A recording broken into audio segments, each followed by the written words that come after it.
гэж саналаа өгсөн нийт монголчуудаа түүн дундаас бас намайг сонгосон ховдчуудаа баярлснаа илэрхийлье. Монгол төр төвшин түмэн олон манаас амгалан байх ийм боломж бас бүрдэж байгаад баяртай байгаа. 2000 оны сонгуулиас хойш анх удаа Монгол улсын хууль тогтоох дээд байгууллага маань 76-уулаа 100% одоо тангараа өргөх гэж байна. Монголчууд бас эвтэй байх ёстой. Тийм болохоор мэдээж одоо сонгуулийн маргаан жижиг сажиг асуудал байхыг үүсэхгүй. Энэ асуудлыг хууль хяналтын байгууллага нь хууль заасан хугацаанд шийдэгдэх байхаа. Монгол төрийн бодлого залгам чанартай Монгол төрийн бодлого тогтвортой үргэлжлэх ёстой.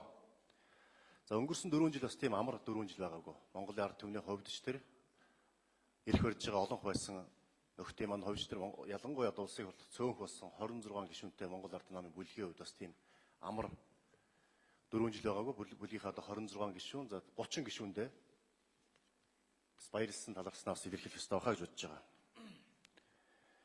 За хар машинд итгэдэггүй хар машиныг бас эсэргүүцэж байсан хүмүүс хар машин чи асуудалгүй байгаад одоо эргэлзээш нь тайлэгдсан бизээ гэж асууж байна. Бас манай нөхдүүд ярьж байна.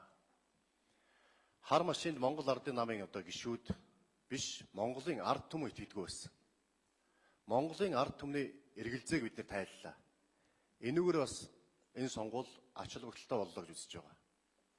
2012 оны сонгуулиас хойш Монгол улсын өнцөг булан бүрт ард иргэд сонгогчдоо уулзах бүрт хар машин чинь лууртай байна. Хар машин чинь худлаа тоолдог юм байна гэдэг асуудлыг ярьдаг байсан. Энийг бид нэр энэ чуулганы танхим дуу хоолойгоо илэрхийлдэг байсан. Энэ чүүднээс сонгуулийн хуулинд өөрчлөлт оруулахад хар машины тооллогыг давхар одоо хяналтын тооллого гараар хийе гэж шахаж шаардаж байж нэлээд олон жил зүтгэж байж тэр хар машин шиг шатааж хүртэл үзэж байж өнөөдөр хар машиныг 50 хүртэл гараар тоолохор болсон. Энэ тооллогын үр дүнд хар машин гар тоолгын одоо зөрүү гарсангүй энэ хар машинд бол итгэж болох юм байна гэдэг итгэл ард түмэн төрсэн ард түмний хар машин итгэдэггүй эргэлзээ тайлагдсан. Энэ бол бас бидний ажлын үр дүн байсан. Энэтэй холбогдуулж сонгуулийн ерөнхий хороо маань цааш бас энэ хар машинаар саналын хуудсыг тоолох асуудал дээр одоо ямар байр суурьтай байна вэ? Би бол цаашдаа байнга гэж тоолж явах ёстой. Хүндрэлж гарсангүй. Тэгэл хар машинаар тоолчоо дараад нь давхар гараар тоолол цаг алдаал тэгэл баахан зөрүү бодлон гарна. Гараар тоолж байгаа усч бодлон туулна гэж ярьж байсан. Бодлон гарсан уу? Зөрүү гарсан уу? Цаашдаа бас яг энэ хар машинаар тоолох асуудлаа ямар байдлаар шийдэж бодож байгаа вэ? Энэ дөр сонгуулийн ерөнхий хорооны байр суурийг бас саналыг сонсё.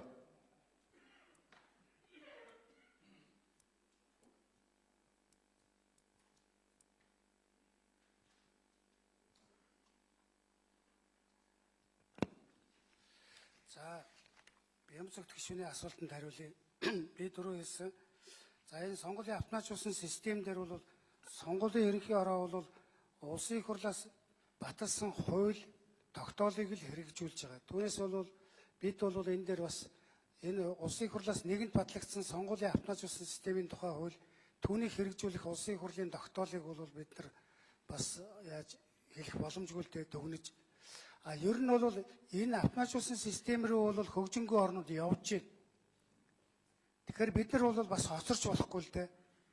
Зарим нь бол одоо e-voting system гэдэг электрон санал хураалт руу орцсон улсууд бас байна. Манайх тэр хэмжээнд арай хүрэх болоогүй саналын хуудасаа уншуулдаг энэ технологиороо л явж байгаа. Энийгээр нэг хэсэгтээ явсан дээр л гэж ингэж бодож байгаа. Тий. За техникийн тооллогын хувьд бол нийтдээ 1998 санал авах байрны 840-т нь хийсэн техникийн тооллогыг. Нийт хувь нь бол 42% байгаа. 50 хүртэл гэж байгаа шүү дээ. Түүний 42% нь хийсэн. За ямар нэгэн зөрчил гомдол бол гараагүй. Бид бүх аймаг нийслэлийн дүүргийн сонгуулийн хороодоос мэдээгээ авсан. За гомдол нь яасан гэхээр зэрэг ажиглагч нар бол гарна сэтгүүлчд гарна гэсэн юм гомдол техникийн тооллого хийж яхад шүнжэнгээ гарсан энэ бол. Өөр бол тэгж ингэж зөрлөө ингэж бодиллаа гэсэн ийм бол гомдол ерөөсөө гараагүй. За ингээ ер нь цаашдын хуулийн хэллэгээр нь ярьж юмаар байгаа маа. Тэр зарцаа гэдэг хуулийн хэллэг ерөөсөө байхгүй шүү дээ. Шилжилт хөдөлгөөн хийж байгаа иргэд сонгогчд гэж хуулинд бичсэн байгаа. Энэ албаны газар хуулийн хэллэгээр тэр хар машин гэдэг хуулийн хэллэг байхгүй. Сонгуулийн автоматжуулсан төхөөрөмж гэдэг бие даасан хуультай, хуулийн нэр томьёотой ийм зүйл шүү гэдгийг бас сануулъя гэж бодож байна. Мөнхөт. За, улсын хурлын гишүүнээр сонгогдсон гишүүдэд баяр хүргэе. Монгол Ардын намд өндөр халуун ихтгэл хүлээлгэж сонгосон Монголын ард түмэндээ ар хангаачуудаа чин сэтгэлийн халуун талархал илэрхийлж байна.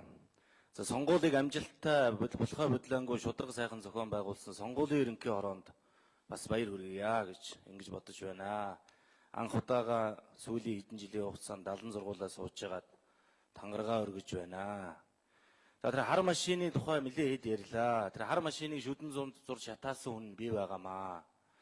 Тэгээд шатаасны хүчинд өнөөдөр энэ хар машин шударга ажилласан гэж би боддгийн. 100% гараар давхар тоолох ёстой гэдэг шаардлага тавьсны хүчинд бүх тойргийн